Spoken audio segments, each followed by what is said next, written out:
It's a blustery day here at Moonshine Arch in the sandstone hills of northeastern Utah. Natural rock arches are common in these parts of the West.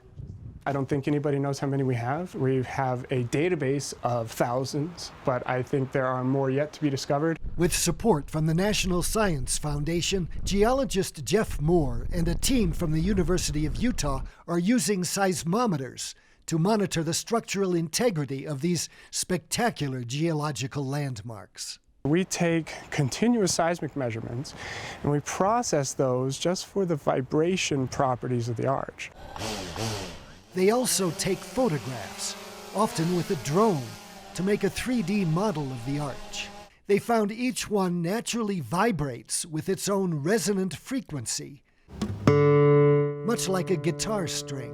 Right now, as the wind blows that arch, you can think exactly like that wind is plucking the guitar string, and the arch will be vibrating back and forth. Their method is called structural health monitoring.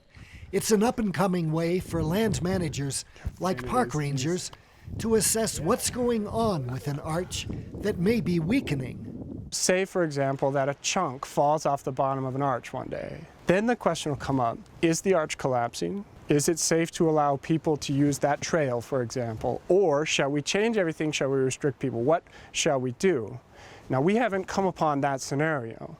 But again, what we're providing is the possibility for data to address those difficult questions. Scaling the heights to keep a watchful eye and ear on the structural health of these national treasures. From This American Land, Gary Stryker for NBC News.